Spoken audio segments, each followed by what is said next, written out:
I'll edit it in post. It'll be fine.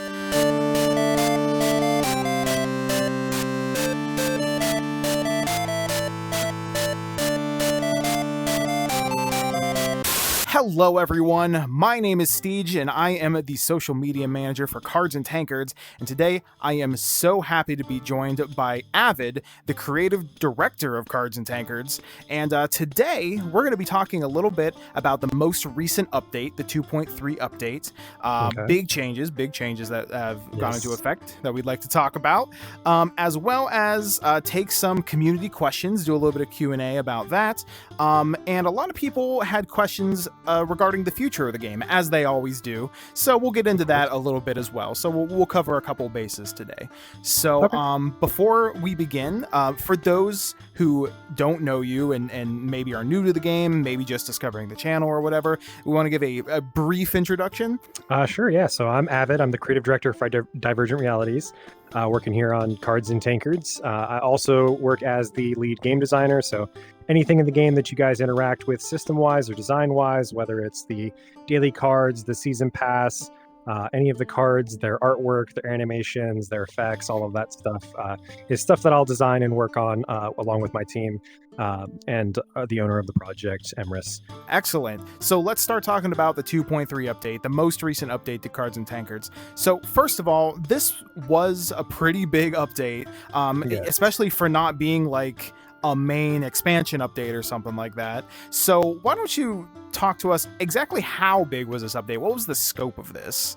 It's interesting that you compare it to expansions because realistically, the amount of cards that we went through balance changing ended up making it so there were more cards changed or affected in this update than an expansion. So if anything, this has been our largest update to date. Wow. So it's been very massive. And obviously that comes with pros and cons, right? It's a fresh take on the game. If you guys come in and play the game, if you have been taking a break for a bit, or if you're new to the game, it's got a very different feel to it for both good and bad. Some people have a lot of familiarity with what was, and so they may feel like the change is abrupt and hard to adapt to. For other people's, it's a nice fresh take on a game that we've had, an unfortunate delay between expansions, so it kind of gives a little bit of a new invigoration to the gameplay in the short term. But there's more important key balance decisions for why this all took place than just to refresh the game, right? We're not going to make such a big swooping change for that reason alone. So that's where I assume some of these questions will probably start touching on the big question of why did this happen, specific changes maybe in general, and that kind of thing. Yeah, absolutely. I mean, that's a perfect segue into the next question, which is, what was the point of the update? What were some of the goals? Why did Divergent Realities decide to make the changes that you made? What were some of your thought processes? So we're always evaluating the state of the game. We're listening to your guys' feedback, whether we're walking around taverns or we're in the Discord, which if you guys haven't joined, you should definitely check it out. It's probably in the links down below of this video, right? Make sure you guys click that and join in on those discussions. But it's not something that we're doing arbitrarily. It's because we're evaluating the state of the game and player complaints, things that we're running into, and trying to solve the actual root problems, not just kind of addressing the symptoms, but solving the problems, right? And one of the big ones that led into this kind of decision for a balance change this massive was an assessment that the archetypal triangle that we do in our game, which if you're not familiar with, each deck that you play in a card battler like this has an archetype. And the three primary that we'll use as a reference here will be aggro, mid-range, and control. Aggro plays very quick, mid-range does exactly that. It plays in the mid, slow but grows, and then control is, stop whatever it is your opponent is trying to do. In our original version of this game, specifically because we designed Dungeon Master first, one of the major deck archetypes that fit into that mid-range category was the Bone Amalgamate decks, which everybody who's played the game is very familiar with. It's been prominent across all of the metas as one of the most viable decks to play. It had some key design flaws to it, which made it very hard for us to design other mid-range decks that could compete with it, mainly in the fact that Bone Amalgamates gained a lot of their strength from being removed, right? In most card battlers like this, it should be a struggle to maintain a board state of creatures, and your opponent removing those creatures should be at your detriment, right? It should be them doing well on their side if they're succeeding at removing your creatures. But With the Bone Amalgamate decks, the more Bone Amalgamates in your graveyard, the stronger they became.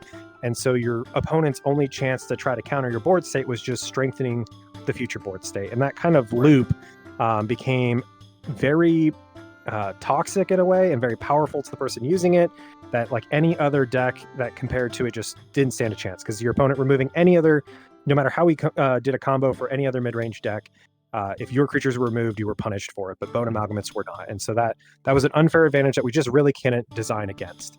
The other thing was when that deck existed, or that archetype existed in the very beginning, early stages of the game, because Dungeon Masters as a faction came first design-wise before all of the other factions, everything else was designed with that in mind. So when we started looking at building Control had no answers. The more they removed, the more powerful it became. And so basically mid-range scaled over Control. And so our archetypal triangle at the very beginning was mid-range beats Control thus needed to beat aggro, and aggro needed to beat mid-range. The only way to beat Bones was to kill them before they got their bone engines large enough, right? So and aggro, yeah. And that archetypal triangle made sense in the beginning of the game. And as long as it's functioning fully in that circle where no one archetype can beat both other archetypes consistently, it's a healthy meta, technically. And there are a variety of other games that have that triangle going that direction.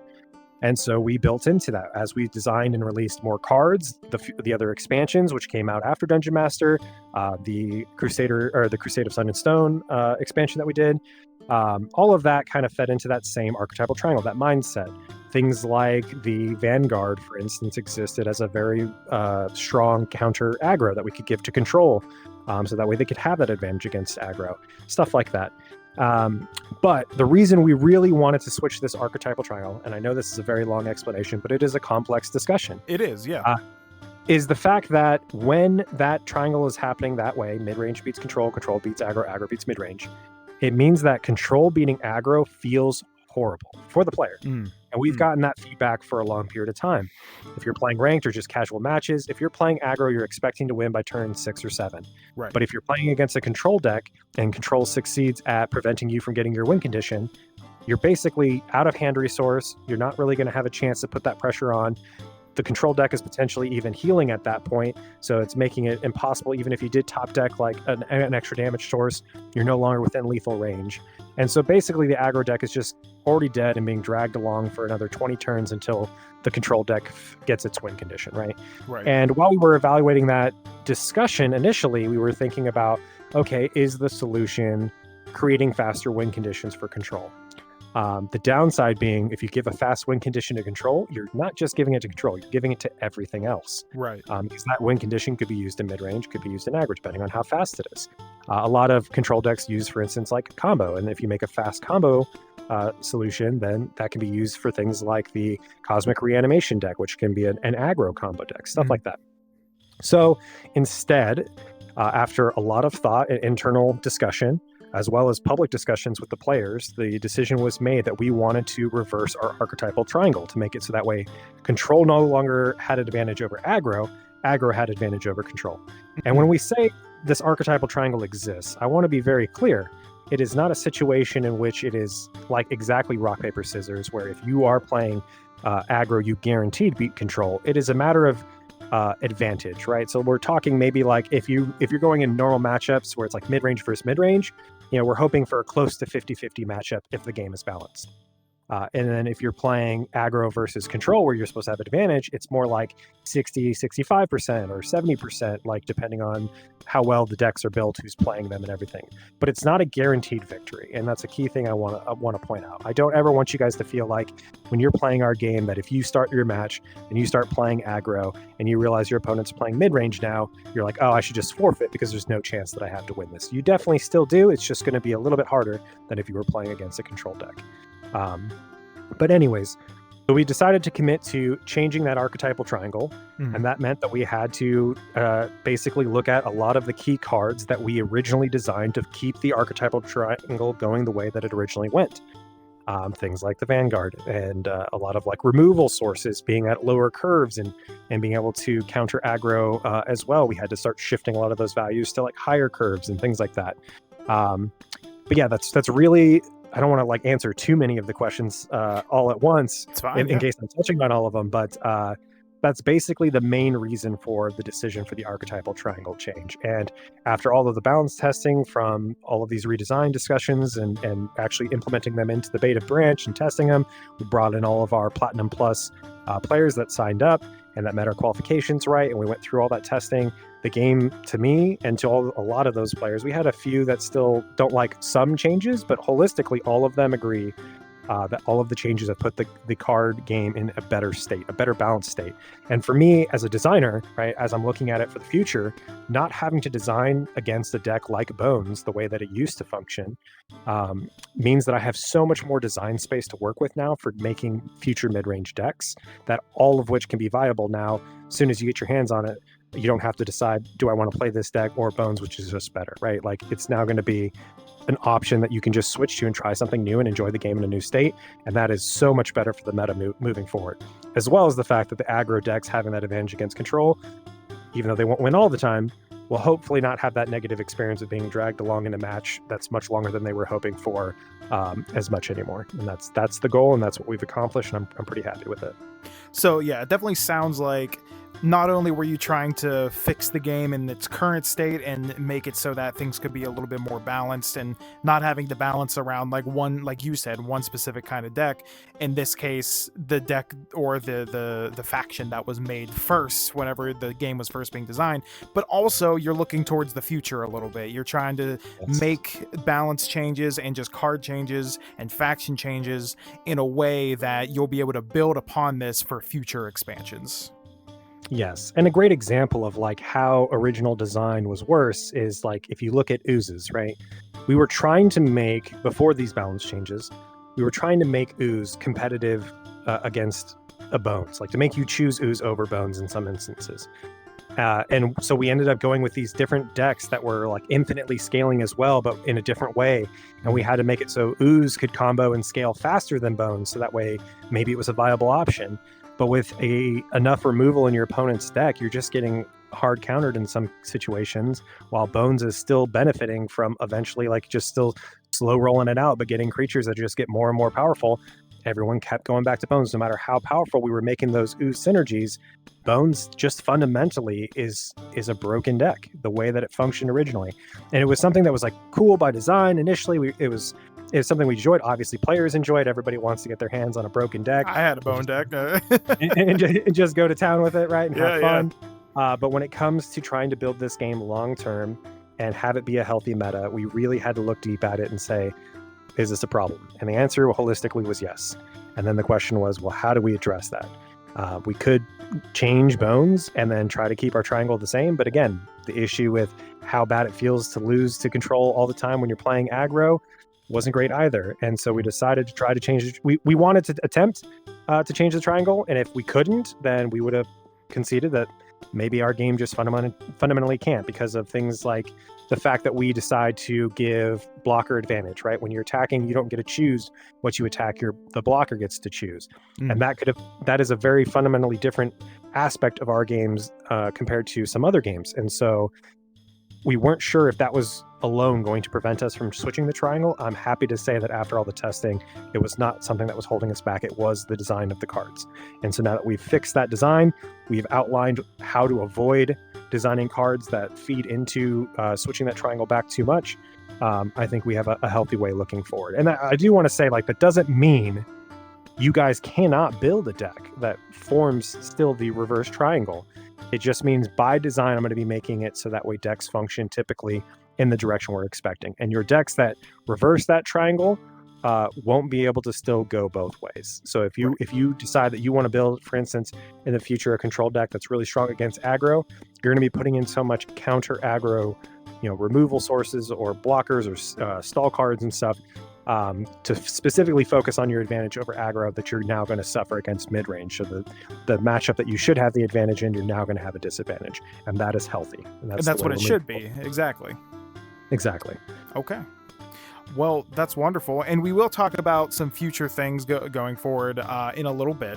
Okay. But before we get to that, I actually want to throw you a little bit of a curveball. We talked a little bit beforehand, but I actually had a question pop into my head right now that I wanted to ask you. So this update, by the time this video comes out, will have been out for maybe about a week and a half to 2 weeks. And by now it's been out for about a week and a half. And so I want to know, is based on player feedback you've gotten so far, because like you said, there are some things that people are just like, don't really like these changes in one way, shape, or form. Is there anything that you've already seen with the new changes that maybe you might want to work on going forward? Anything that's popped up that you've been like, oh yeah, maybe we should, change that around a little bit or mess with that a little bit? I mean, as far as like, is there any regrets to the design swaps? No. If there's new like cards that are being identified as outperforming what like expectation, we do have a few, which are going to be actually rebalanced in this coming update this week. Stay tuned. Okay, so by the time this comes out, they may already be changed. Yeah. So, and I guess I can address them at that point then. So the main card that we're looking at right now that's a problem card is the Covert Contractor. Okay. Its ability to gain a stat boost every time you draw a card is very strong. Card draw is typically a limited quantity, so it felt okay to do and would be rewarding if you can find ways to draw lots of cards all at once. But we missed in the balance testing the fact that cards like Mind Squander allow you to redraw your entire hand, potentially redrawing into another Mind Squander, which then allows you to redraw your whole hand again and potentially draw into another Mind Squander and do it again, right? And so players have found a combination with that, which basically allows for a one-turn kill from Covert Contractor, a 2-mana creature that's amped. And so that is obviously way outperforming our expectations. And so rather than addressing all of the other cards that specifically combo it, we're looking to tune down Covert Contractor into the lane it should be in, which is a flexible amped loophole creature. You can run it without the loophole and without like a defensive acumen combo if you want. But if you do want to go that route, it'll probably be that. So I think the change that we ended up settling on is we're going to keep it 2 mana. It's going to be a 1/2 now, which seems like a nerf because we're lowering its attack, its base attack.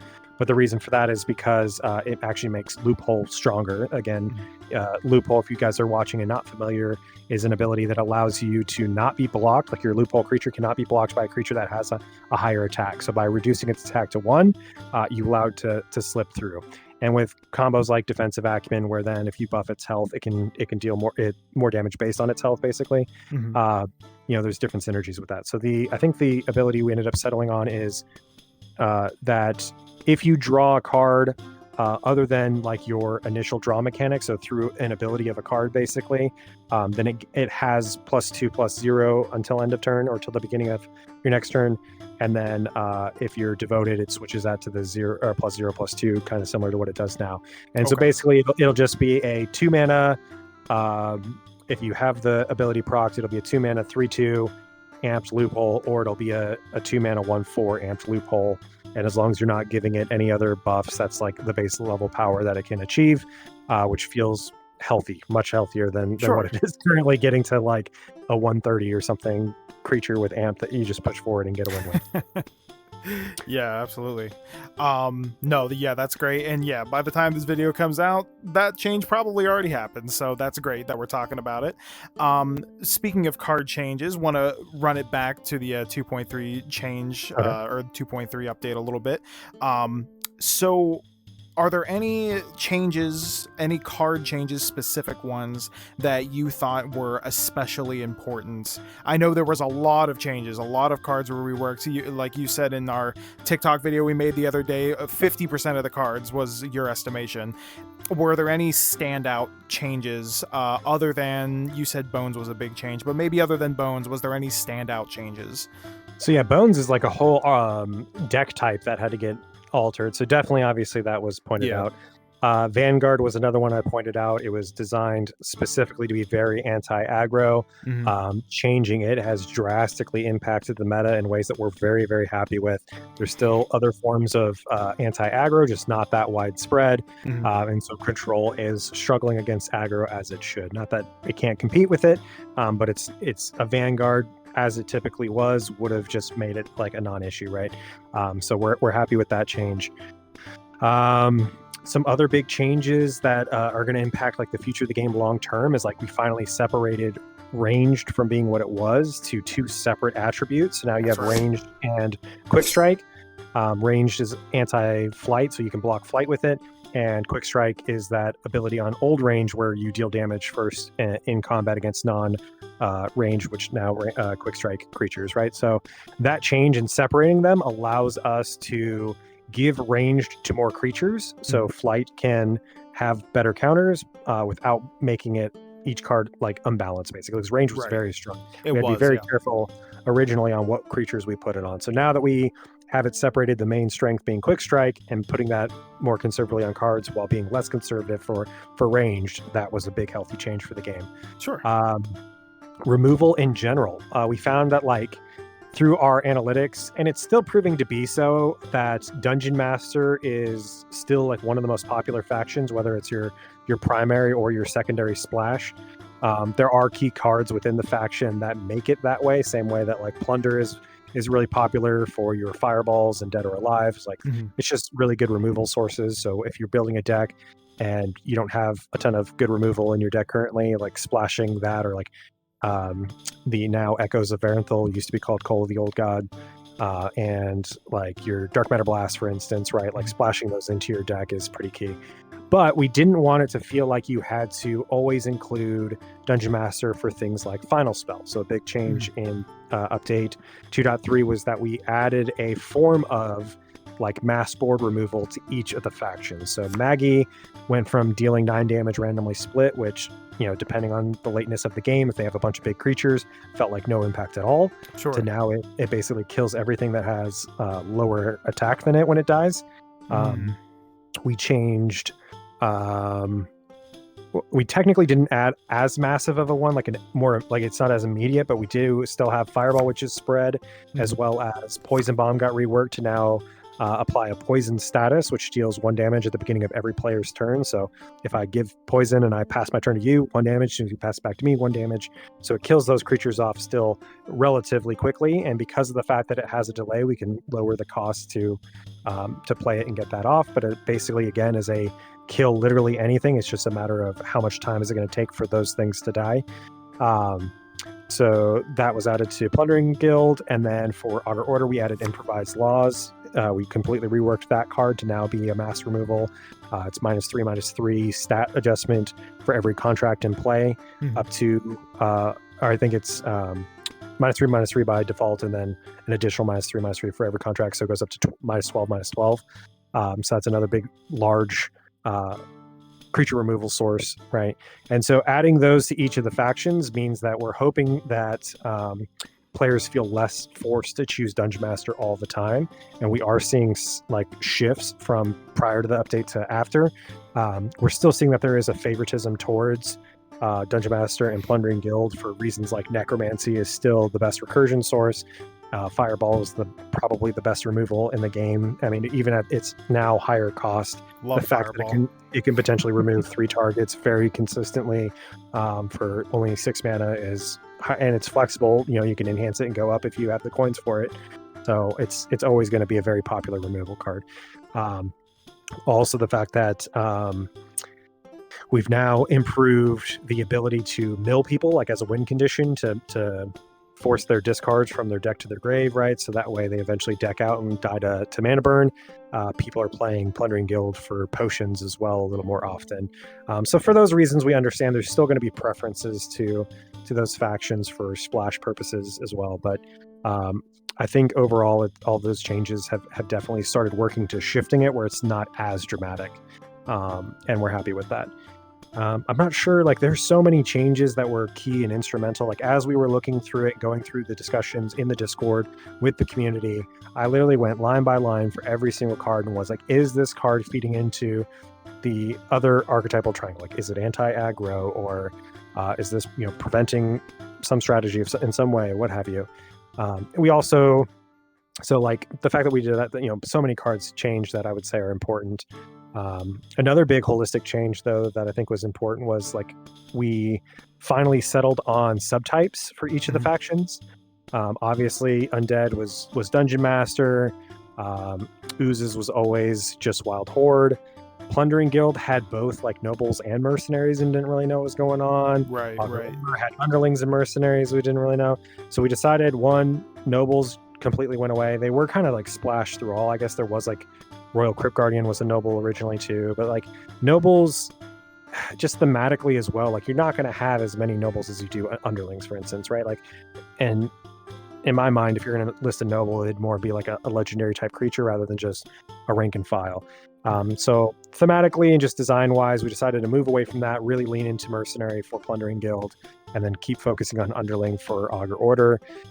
Elementals exist across all of the factions. That's very different, and we're going to keep doing that, sprinkling them in here and there. We're going to see even more in the near future for the next expansion. Spoiler. And then I think that's it, right? That's all of the different subtypes right now. And we'll keep potentially expanding additional subtypes in the future, but I wanted to keep it that way where it's like you'll find synergy within a single faction, so it's easy to synergize with rather than forcing people to kind of combine multiple factions to get the synergy to work at all. So I'm happy with that change. Awesome, yeah, and I do want to keep going about card changes, but rather than just asking you some general stuff, I'm going to take a few questions from the community. I was looking around trying to see what questions people had about 2.3, and a lot of the questions that people had were just about specific card changes. So we're going to address those here. Okay. The first one is Shark975 asks, why was Ragebeast nerfed?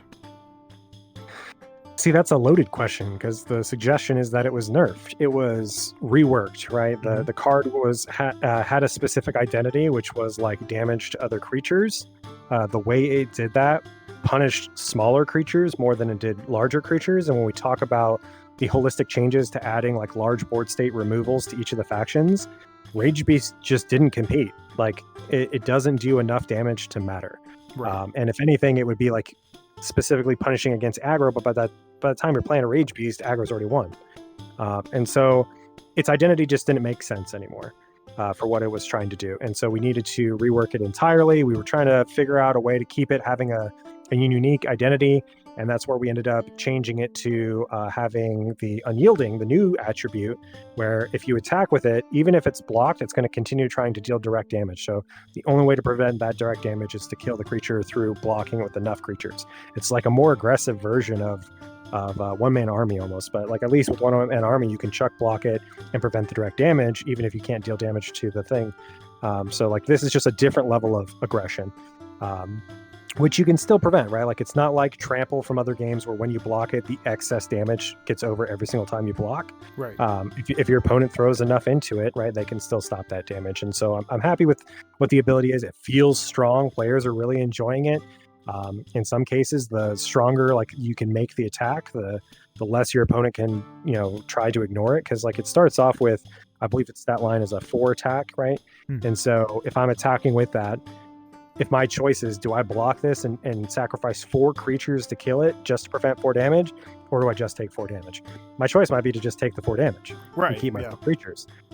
But you buff that Ragebeast and it's now dealing 10 damage, I can't ignore that. I'm going to have to sacrifice those 4 creatures into it to kill it. That is a big trade win for the person who played the Ragebeast, right? So it's a unique mechanic. It's definitely powerful. We're putting it in only on this creature right now in moderation to see how it performs and how the players can break it. And if it keeps performing well, we'll start adding it to more cards in the future, probably on a lower stat curve. But we'll probably see that start popping up here and there throughout the game's future expansions. But I would argue that it's not a nerf. It's a re-identity change, like a new identity. And I think that the card itself now is still very powerful. Okay. Yeah, I mean, that is definitely a huge change. And like you said, and same with the rest of these card-specific questions going forward, it's all about fitting into that new archetypal triangle, the one that y'all were trying to make everything fit into so that the game can be healthy going forward.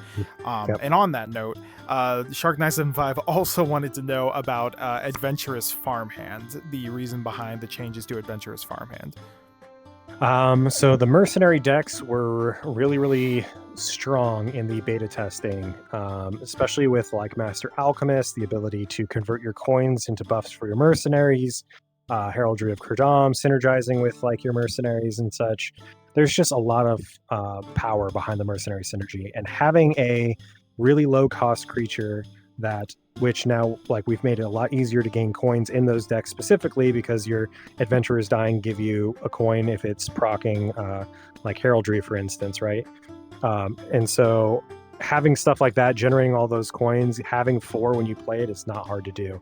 And then it summoning another creature that also has a buff stat line. It was too powerful for how cheap it was. And it was proving to be so very consistently. Even now, with the rework, it is still arguably one of the most powerful stat line 1-drops in the game. And so I don't... It's I would agree been nerfed, because what it had before was in a way overpowered, especially with all the new changes and synergies that work with mercenary.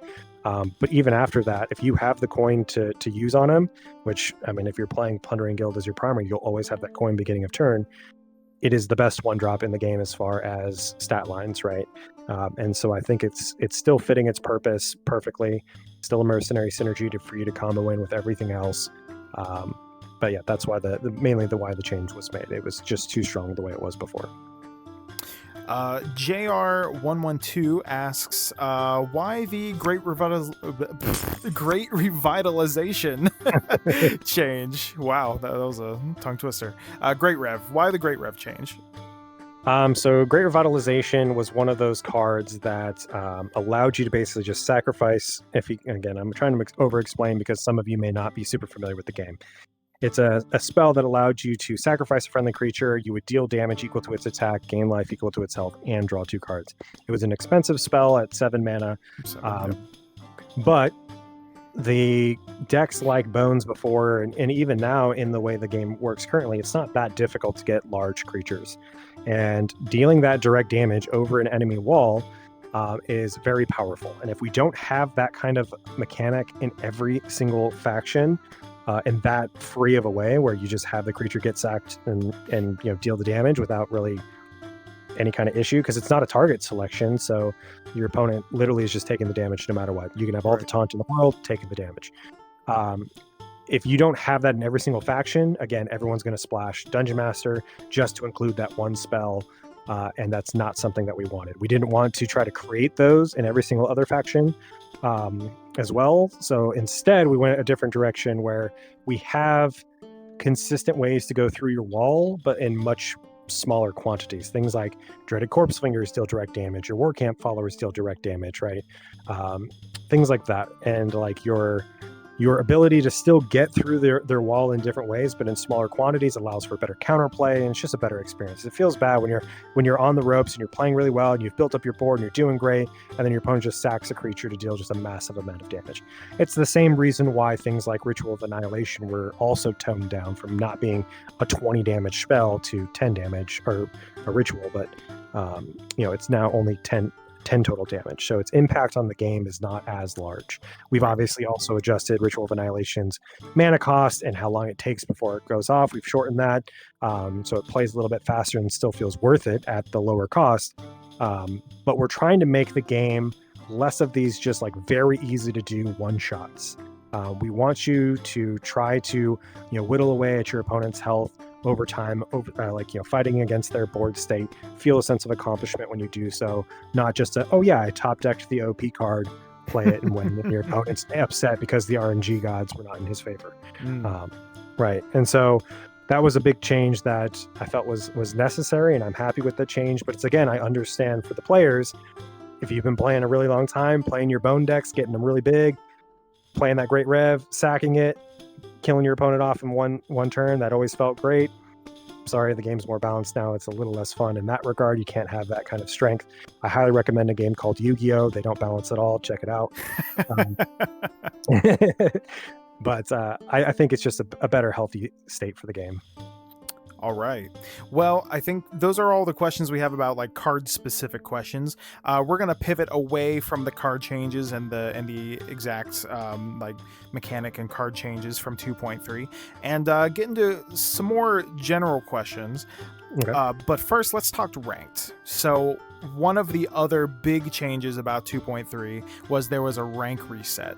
And also, not only was there a rank reset, but y'all also adjusted a little bit about how ranked worked.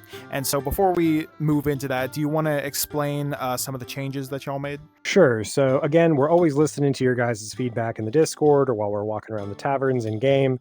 And a very common complaint is the fact that players, while they're grinding, if they're in the gold ranks specifically, you start to sometimes run into masters players. And that happens because of the way that we do our matchmaking, right? In order to guarantee that a master player isn't sitting in queue indefinitely, never finding an opponent, we have to expand, or at least we originally expanded the range down to gold 5 to allow them to find a match consistently, because there's a massive amount of players in the gold tiers. That's where we kind of funnel players to. Early ranks, we kind of push you up with like very high skill rating boosts, and then once you get to like gold and start pushing beyond, we start trying to put a lot of resistance against you, so you have to prove your worth more in those higher ranks to achieve things like platinum and diamond and masters.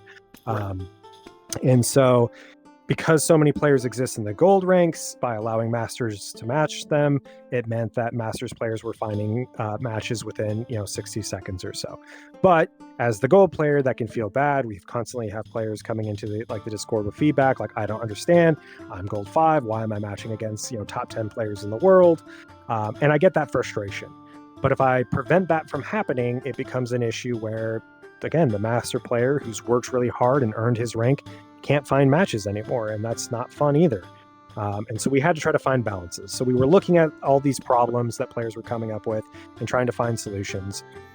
One of the big changes is we've reduced the max skill rating differential for matchmaking from plus or minus 1,000 skill rating to plus or minus 600, which immediately eliminates gold 5 through 2. So if you're gold 1, you can still match master's player, but if you're gold 2 or lower, you won't have that happen anymore. So that gets rid of a huge chunk of people who can run into that specific problem. The other thing we did is we adjusted the rate at which each of the ranks is gaining their skill rating at the end of matches. So whether you're winning or losing, the difference between you and your opponent, because we had to adjust for the fact that it's no longer at max plus or minus 1,000, we had to adjust those values as well. And the way that we tweaked those numbers, it should theoretically push more people past gold and into platinum. And so masters players will have more people in platinum to match against. So even those gold 1 players are now protected almost, if you will, by a larger grouping of platinum players that are going to match those masters players and feel better about it, because that feels like a more fair matchup if you're getting a shot as a platinum player against a masters player. We've been evaluating all of that since the update has come out and all those changes were made. It's performing as intended. Much fewer gold 1 members in general are matching against masters players. Masters players are matching against other masters and platinums and diamonds, way more consistently, and it's proving to be a stronger challenge for them. And so all of that is great. The rank resets specifically, and it's something that we didn't do lightly. We had to think internally about whether or not that was going to be something that was necessary, because we understand that players have put in a lot of time grinding the ranks that they've earned, right? We had Firemaster plays at number 1 on the leaderboard at over 10,000 skill rating, which, if you guys aren't familiar, 2,500 is to get into the Master's threshold. So he was 4 times the Master's threshold on the leaderboard, right? That's a lot of time committed. And so having to take that away was not something that we took lightly, but it was ultimately deemed as necessary in order for us to get a new baseline for us to evaluate how these number changes for skill rating distribution is affecting especially the higher levels. We can look at the impacts on everybody else getting into each of the ranks at the end of the season to see if the distribution is about what we expect. But we needed to see that it was also impacting masters, and if we left it unreset, I can't tell if people are losing rank because of the fact that the new changes is causing them to lose that rank, because they're now with matchmaking they're facing same skill matches more often, and the way we change the skill distribution, that it's causing them to lose rank overall, or if they were just rank decaying because they've been inactive. There's no way for me to realistically know. And so we ended up having to go forward with the rank reset. And you can already see, if you guys check out the leaderboards in game, Firemaster's plays already back to grinding, trying to reach that 10K marker again. I think last I checked, he's over 6K again. Wow. Which is a whole different thing. And I've had a conversation with him specifically about the fact that we were going to be doing the rank resets down to 2,500, and because it was going to specifically impact him the most, right? And I want to make sure he was aware of why we were making that decision. But the fact that any one player, which he streams, by the way, so if you guys want to check out how he's winning so much and what decks he's using, make sure you guys check that out. But he is specifically just having a win ratio against his peers that is allowing him to climb. I don't think it's an issue specifically with the system, and it's the only way I can realistically prevent it is if we moved into like an actual elo system where the amount that you gain is, lessened based on your opponent indefinitely. It's not just like a range from our matchmaking. It would literally just basically make it so that way he could potentially gain 0 if he beats somebody, even if they're like, if somebody's masters at 3,000 because he's, let's say he gets to 8,000, that difference of 5,000 would mean he would get 0 from that win. Why would he ever queue, right? Right. I mean, other than to avoid decay your 5 matches a week, there's really no point in queuing. So for me, in the future of ranked, if I have to evaluate between those two systems, like prevent infinite climb from creating an elo system, or just allow players each season to climb as much as they can, as long as they can maintain the win ratio, I think we're going to allow players to put in that time and grind and hold a rank that's hard to achieve. I think the main issue that needs to be addressed from a development standpoint is I need to make it so that way we're not delivering new seasons to you guys in such a large delay. So that way, the rank climb just gets so excessive. If we can get to the level of trying to keep to, 6-month expansion cycles, or, ideally we want to get to 4-month expansion cycles, then it'll be much more in control, a reasonable range. Everyone feels like they have a shot, etc. But if the reason why we were trying to address it so much recently is because of the fact that if somebody's new coming to the game, they want to get on the leaderboards, they want to feel represented, and then they look and they see that somebody's at 30,000 skill rating, right? They're like, I'm not going to try. That's just crazy. Yeah. But at the same time, I can't, I don't think there's a way that you can realistically stop that, because if you make it so they don't gain rank anymore after a certain skill difference, then again, there's just no reason to play. And I don't want to punish our dedicated skilled members that are all on the leaderboards. I want to make sure we're working them right. So yeah, that's kind of all of the changes holistically that came into ranked. I'm really happy with the changes we've seen. We've been getting a lot less complaints overall. I've even gotten positive feedback that people are saying that they feel like the matches are same skill more often. And even the Masters players are still finding their matches within reasonable amounts of time. I was really worried that with these changes, it might increase the matchmaking times for those Masters players to something excessive. But it seems like it's still reasonably under 60 seconds in most cases. So that's great. That's good. You definitely, going into these things, you have these worries where you're just like, oh man, are these changes that we make going to impact one section of our community versus another section of the community? So the fact that you're looking at all the stats, all the numbers are right in front of you, and for the most part everything is going as intended, that's a blessing. That's great. You definitely want to see that for sure. Awesome. Well, thank you for that. And I think what we'll do next is we will roll into some questions that different players had about the game going forward. Some are a little bit more specific, some are a little bit more broad, but we're going to start out with both Son of Unjoker and Romelove had questions about mastery. Son of Unjoker wanted to know if mastery will have any kind of rush, valid rush synergy again. And I know we kind of already talked, this really kind of already goes into the whole archetypal triangle thing and what you guys are trying to build going forward, but it was a question that he had and I wanted to bring it to you. Sure. And that's another one that I think early on in the game's development, right, we had some issues with aggro mastery.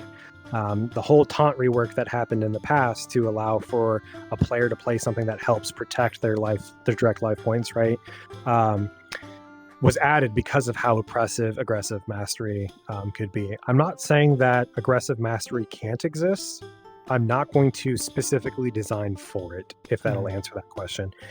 Basically, I don't want to put in within a standard set a ton of low cost easily influenced by mastery cards. That's why things like in 2.3 we updated Dreadful Drain to no longer be affected by mastery. And then moving forward, we'll try to make sure that there's no like direct damage spells that are affected by mastery for very low cost without some form of balance in like a form of a downside, right? Like Dark Matter Blast gets very strong, but it has crackback damage to you. I think technically arguably the best mastery spell to use right now would be, for cost at least, would be the Echoes of Varanthil, which is the 2 mana deal 1 by default. But if you get enough mastery, that's a 2 mana deal significant amount without any drawback. You even draw into another card, which could be another damage source of some sort, right? So I think we're going to keep it at that for a bit. And then as some of those spells maybe cycle out of standard, we may bring in like new replacements, but I don't want to like put too many all at once. You can always combine those kinds of spells, which are comboing with mastery, with aggro components. But are you ever going to see me put out like an aggro mastery creature, like a creature that has mastery itself, but also aggro? Probably not. Can you do that already? Kind of.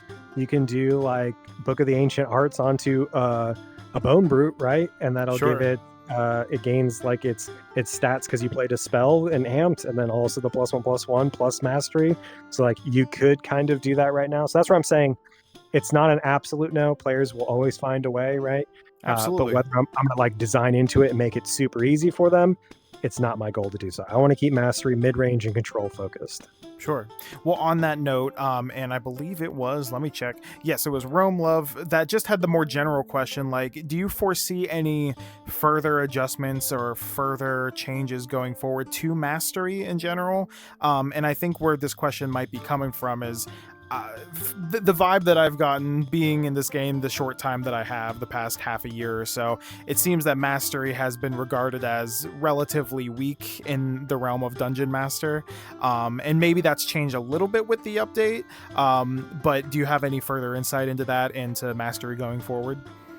I mean, that's where I would say after 2.3, control mastery is very strong. Zerothrix with a bunch of mastery creatures on board all feel very, very powerful. One of my favorite decks that I was running in the beta was my control mastery deck. So I think a lot of the changes have already happened. We brought back several mastery creatures. We've settled across like a bunch of them, making them a little bit stickier, spreading them out. We've changed things like Loyal Spellshaper from being 2 mastery to 1, so that way we can still have it as like a valid mastery source without being too overpowered with all the other mastery changes. We've fine-tuned Zerothrix to now have a hard cap because it's based on your difference of health from your starting health, and you can't go below 0 because you lose. So it now has like a hard cap for how much mastery it can give you. All of those things are bringing mastery into a healthy state. And I mean, now you even have crazy cards like Alcar, which can really just like make all your spells really, really cheap, and he's giving you mastery as well. So like I think mastery is in a really strong place right now, arguably. And we'll always add in future expansions more cards affected by mastery and potentially more cards that can give you mastery. We're not going to like stop with its design by any means. I think it's a core mechanic. But yeah, I would argue that the changes just happened. Hopefully the ones that they're kind of looking for, as long as they're not looking for aggro, like I said. Okay, yeah, awesome. We're gonna move on into something completely different. So Synex Tunix asks what I think a few people have wanted to know: is there any plans going forward, if you can share, or even thoughts about there being a 2v2 mode? Ooh. Yeah, so this is a question we get a lot, right? I think players in their mind think that 2v2 is just this awesome concept.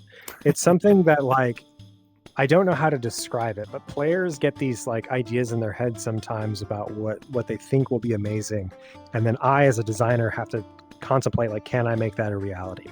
And it's not that like I'm against 2v2 modes. I've taken considerable amount of time over the past several updates thinking about what that could even look like, and like the implications of what it would take to make it a reality. And I just can't make it feasible. When we look at things like the Fog of War version of the game, I don't know if you're familiar with it. Yeah, the preset. Yeah, so there's in the preset book, right? We made that a thing so that way players could do it. And before it was a thing, they were just putting like their collection books across the middle of the table to prevent each other from like seeing what was on the other side. It was a ridiculous game mode. There's like no balance to it. It was just something different to do. We tried to make it something that was more standardized, right? And had actual functionality and balance to it, putting it into the preset book so both players had fair assessment of it, actual better representation. You didn't have to figure out where your blocker was by like moving it around and seeing where it locked in or whatever. And it just doesn't get used. It's not a highly used mode. And players have argued it's because it's different from what they had compared to what we had, and they want it to be exactly the same. But like, I can't design a mode that's not going to make sense, right? Like if it makes sense to you because you built this, I don't know if you watched Parks and Rec, but like Cones of Dunshire, like it's just a made up game about cones. It doesn't actually like, it's not actually a real thing. And like, sure, it's fun to move a little figurine around the cones, but like, I'm here to make something tangible that actually like functions really well for the players. And so when I go to looking at 2v2 with that mindset, right, that approach, I have considerations like there's only so much space for my resources and card piles. I can't put two people side by side. There's not enough room. So now I have to consider a longer table or two tables like side by side and somehow linking the two tables. Right. If I do that, that means that every single one of these current havens can't function for 2v2.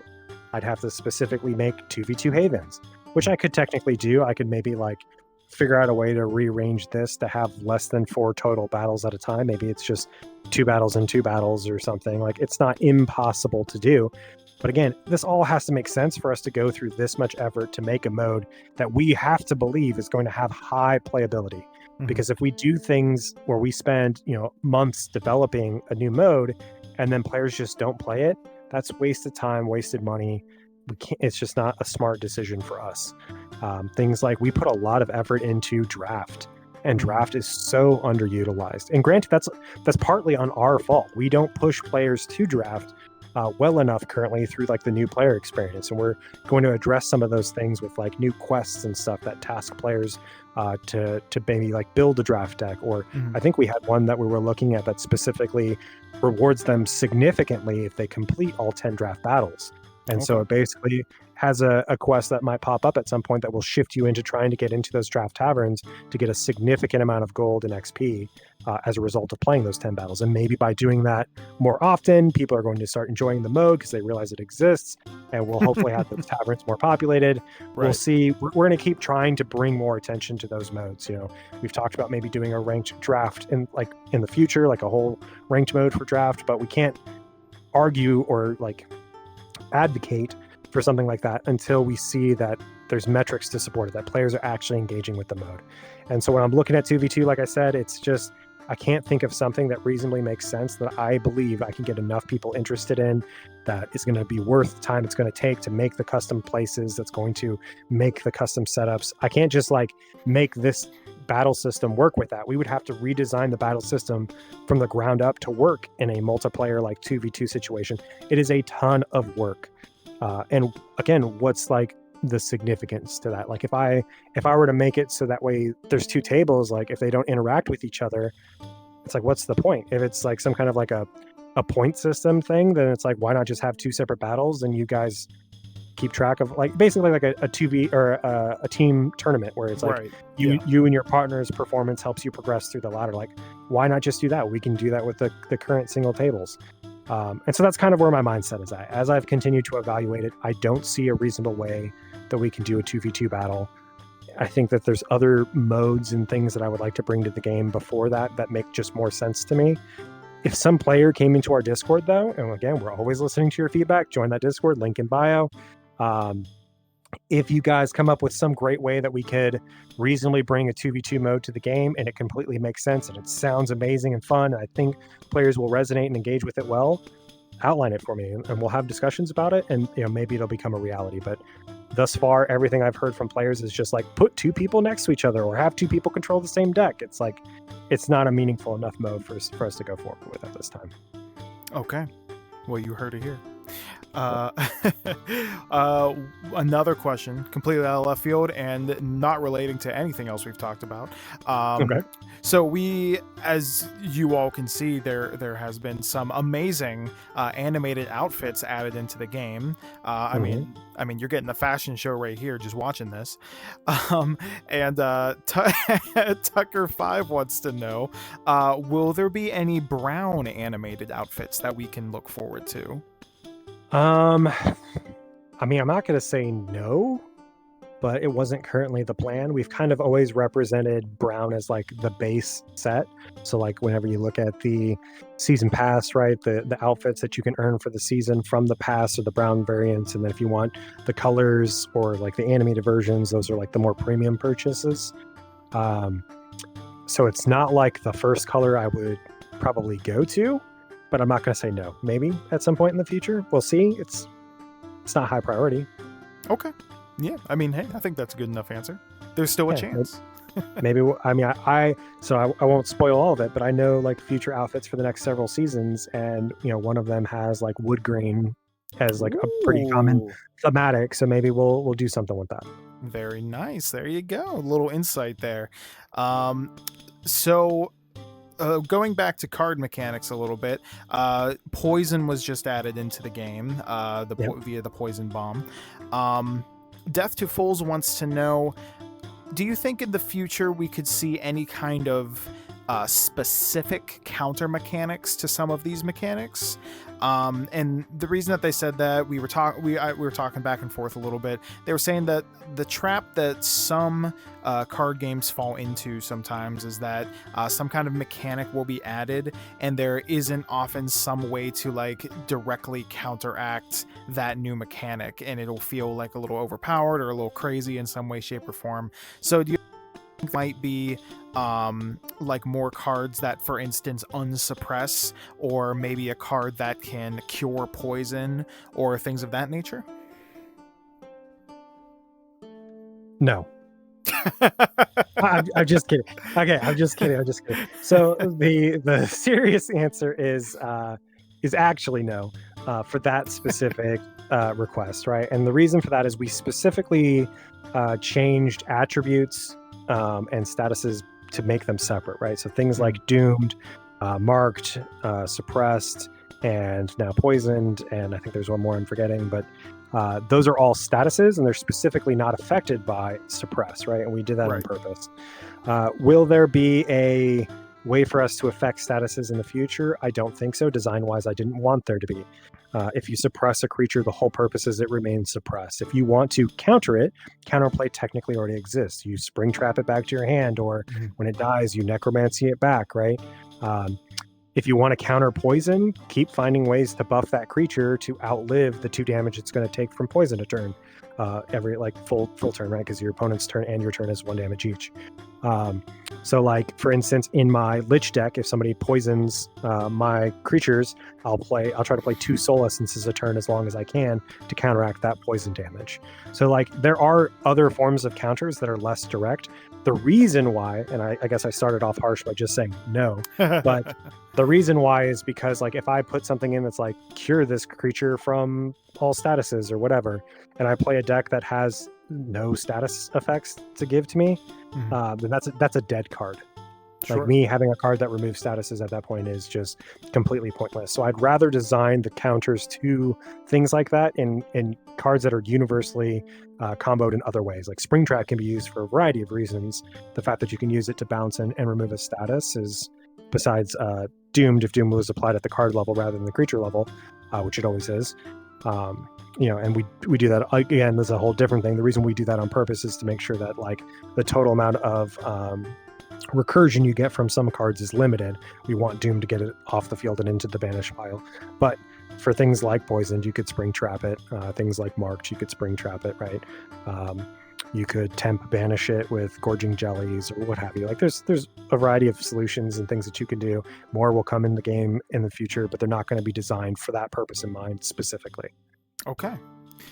Well, Avid, I have one more question for you.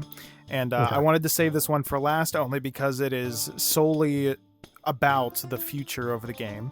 And I want to ask you, from Pro Panda Plays, Dear God, how many cards, if you can say, are expected to be in the next expansion?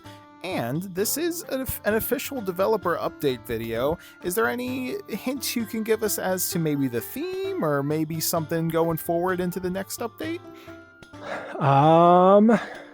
Well, let's see here. So, two separate questions, right? So the expansion size, I think we've pretty much committed to trying to make it 50 card expansions minimum. Okay. I would love to get to the point where we are doing well enough as a studio and we're able to hire on, more designers and engineers that we can deliver larger expansions to the players.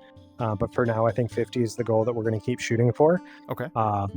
I don't know how that's going to break out because, like with the Crusade of Sun and Stone, having 10 per faction and 10 a neutral made sense because neutral had its own like synergy going on. Sure. With this one, I don't know if we're going to change that up to being like 12 12 12 12 2 or something, we'll see. It's still being designed as we speak. I have like core designs and ideas outlined, but like us fully focusing on that will happen immediately after this mobile update kind of gets finished.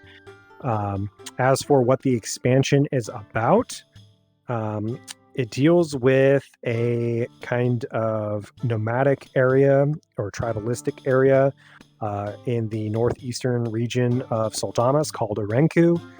It specifically has to deal with a story of some plunderers going out there, doing some things that they shouldn't, stumbling upon something they shouldn't, and then basically the chaos that ensues after those discoveries are made.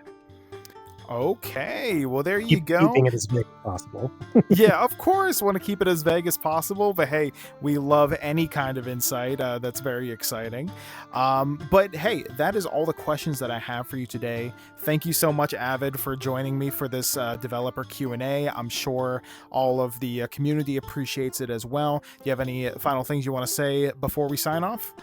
I want to turn that right back on you. Thank you for putting this together, right? I know the community appreciates it. They have tons of questions for me, and I can't go around answering every single one of you personally. And so doing it in a format like this is great.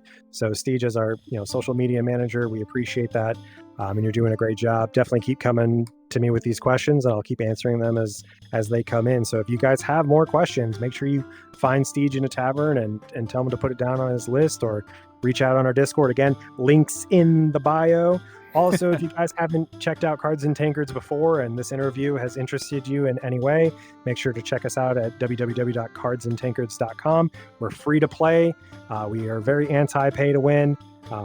It's a very social game, so we hope that you guys can join in for minimum effort, meet a bunch of friends, have a good time, stick around, and become a part of this wonderful community. But yeah, that's all I have, really. Absolutely. Play it on VR. We're on Steam and MetaQuest. Also, you can play it on PC on Steam. And also, I was about to say, by the time this comes out, this will be on early access on Android. You can find us, on the Google Play Store, correct? Yep. On the Google Play Store. All links will be down below the video, as well as make sure to subscribe to the Divergent Realities channel and find us on all socials, once again, down below. Avid, thank you again for joining me. My name is Steve, and until next time, adventurers, we'll see you in the taverns. That's right. Nice. Ad-libbed you there at the end. I was like, is it gonna set me up? That was great. That was probably about as good as that could have all gone. That was awesome.